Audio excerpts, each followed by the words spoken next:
I am Dr. Nitin Khudeta. I am Associate Professor, Department of Surgical Oncology, Shri Ram Cancer Center, Mahatma Gandhi University of Medical Sciences. Today's class is on etiology and microbiology of head and neck cancer. So we'll discuss about what are the various etiological factors for causing head and neck cancer. As we all know, squamous cell carcinoma is the most common head and neck malignancy in our part of the world. And most of the head and neck cancers histologically are squamous cell carcinoma that forms 90%, followed by adenocarcinoma, minor salivary gland tumors, sarcomas, lymphomas, and other rare type of malignancies. As we know, these cancers are difficult to treat because of their location with important vital structures and great vessels around them.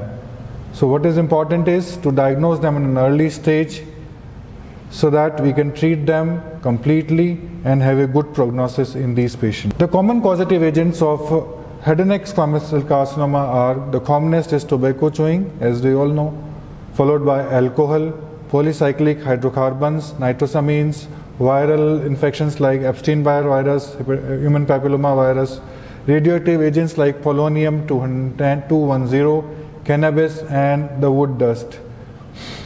Smoking. Tobacco chewing is the commonest practice that has an addiction in our part of the world. And tobacco in smoking plays an important role as an etiological agent in head and neck carcinomas.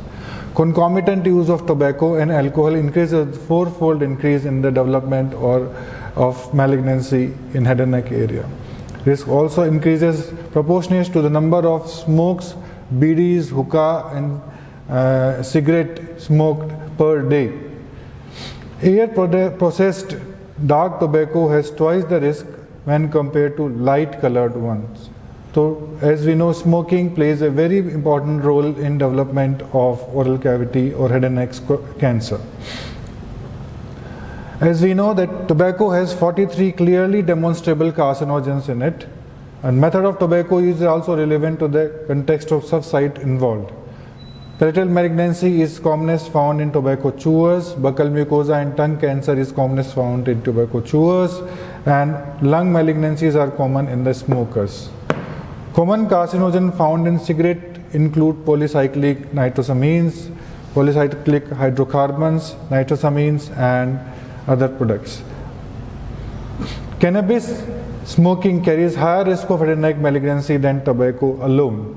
Cannabis contains larger quantities of coal tar and aromatic hydrocarbons, and cannabis is highly lipid soluble, and this lipid solubility is responsible for permeation across tissue barriers of these carcinogens in the body, and then it becomes a major causative agent or high risk causative agents of head and neck cancer.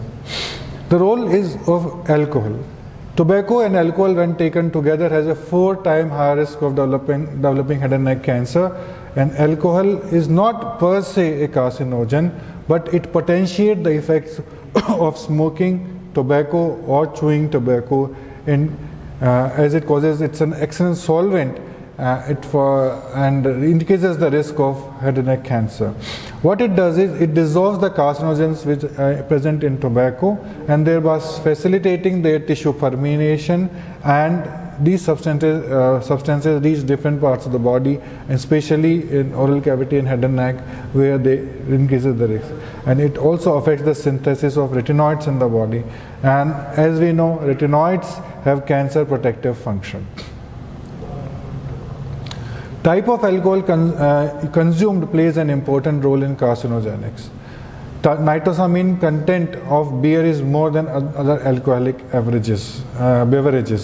Wine contains resveratrol, which is a potent cancer preventing agent. Red wine contains large amount of resveratrol. As we know, there is a role of viruses also in head and neck cancers. The commonest are Epstein-Barr virus, human papilloma virus. Human papilloma virus plays an important role, and the virus is classified according to the risk of development of cancer into a low risk type of virus, which is 6 and 11, medium risk is type 31 and 33, and high risk viruses human papilloma types 16 and 18. Epstein-Barr virus is associated with nasopharyngeal malignancies. The juvenile and adult types of respiratory papillomas. Adult type of respiratory papilloma is caused by low-risk papillomavirus strains, and juvenile respiratory papilloma is caused by high-risk papilloma strains, which are 16 and 18. Hence, the malignant transformation in high-risk papillomas are more in comparison to the adult one. PCR studies have demonstrated that the high-risk strain of papillomavirus in head and neck malignant tumors. Sunlight. Overexposure to sunlight is also a carcinogenic agent. Ultraviolet light component of sunlight is the main risk factor for developing of the cancer, especially basal cell carcinoma, squamous cell carcinoma, and melanoma of the skin of the face and neck. Occupational causes are nickel exposure. Workers who are working in the nickel and chromium refining factories. So nickel, and they are exposed to nickel and chromium, and this also causes the development of malignancy. Workers who are exposed in the asbestos factories are also higher risk, and wood industry workers using African mahogany type of wood is also a causative agent of cancer. Other factors like salted fish diet causes other cancers like laryngopharyngeal reflexes also is one of the etiological cancers. Then Patterson-Brown-Kelly syndrome is a syndrome where there are changes in the genes in the body, and this leads to genetic diseases in these patients, leading to head and neck cancer and esophageal cancer in the body. Genetic factors are important. As we know, whatever the risk factors are there, or it's a hereditary disease, there are changes in the genes, and these changes in the genes in the cells of the body predisposes for the person who has these changes for development of the cancer. Genetically, what it causes is loss of control of the cell production, over the cell production, and there is less cell death, more cell production, more number of cells will increase, the mass will formation, and cancer increases in size and spreads in different parts of the body.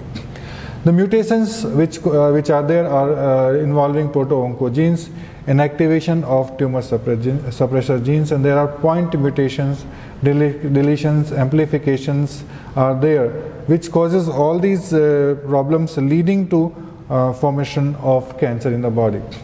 There is a role of polymorphism, which is present in different versions of, what happens in polymorphism is that the different versions of same enzymes are formed, and these enzymes are involved in metabolism of carcinogens, and this deficiency of these enzymes leads to formation of cancer.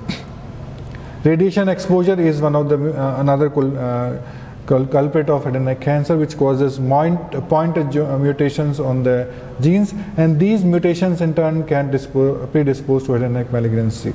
Previously, radiation was used to be treated for tuberculosis, for cervical nodes, and these patients later become prone for these malignancies. There has been an epidemiological shift. There is a reduction in tobacco uses in USA, and there is more of viral related cancers in head and neck cancer in Europe now. As we all know, incidence of tongue and pharynx in past 2 decades has increased in USA, and the data also says the same. And the oropharyngeal subsites are like base of tongue, tonsillar carcinoma, posterior pharyngeal wall, soft palate tumors are these malignancies. As we know, oropharyngeal cancers are increasing. So human papillomavirus, we'll go some in detail about the 100 types of human papillomavirus. The high risk are 16, 18, 31, 32, and these are the genes which are responsible, envelope genes, L1, L2 genes, and E1, E4, E2, E3, E4, 5, E6, 7. These are the genes which causes forms there in the cells of the body, and these causes the formation of HBV replica and function. Next, in detail, we'll discuss in the next class.